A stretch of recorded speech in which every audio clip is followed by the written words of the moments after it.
everyone, today is October 24th, 2022, and I read 2 Samuel chapter 23.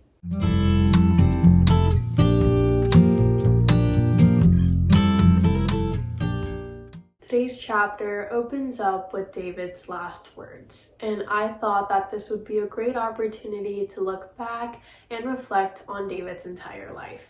Today, we know David as one of the most capable, courageous, and faithful men mentioned in the Bible. We all grew up hearing about David and Goliath in Sunday school, and if you've been a part of this journey, we know that David has won so many other battles that we're at a point where there are too many to keep track of. We oftentimes celebrate and look up to all of David's accomplishments, but today I realized that sometimes that's all we look at. We fail to remember that David's human just like us, and his sins and big mess-ups he's had in his life just go to prove this truth. Going back to today's scripture, I want to draw your attention to verses 3 and 4 because these verses tell us how David was able to become such a great, well-known person whom we still talk about today. It says, "The God of Israel has spoken.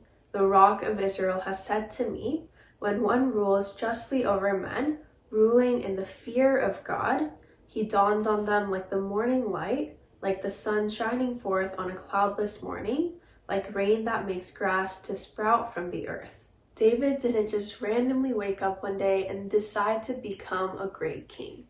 Rather, he was simply chosen by God as a little humble boy. And from that point on, although he had his own obstacles and hardships, he lived each and every day fearing God.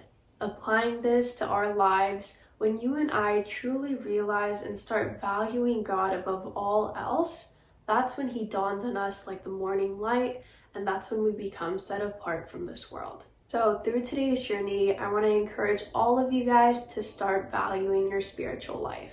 This doesn't mean simply prioritize God by making him the first thing we check off of our to-do list, but this means making him the very core and purpose of our day. Well, that is it for today's journey. I thank you all so much for joining, and I'll see you guys again tomorrow with the last chapter of 2 Samuel.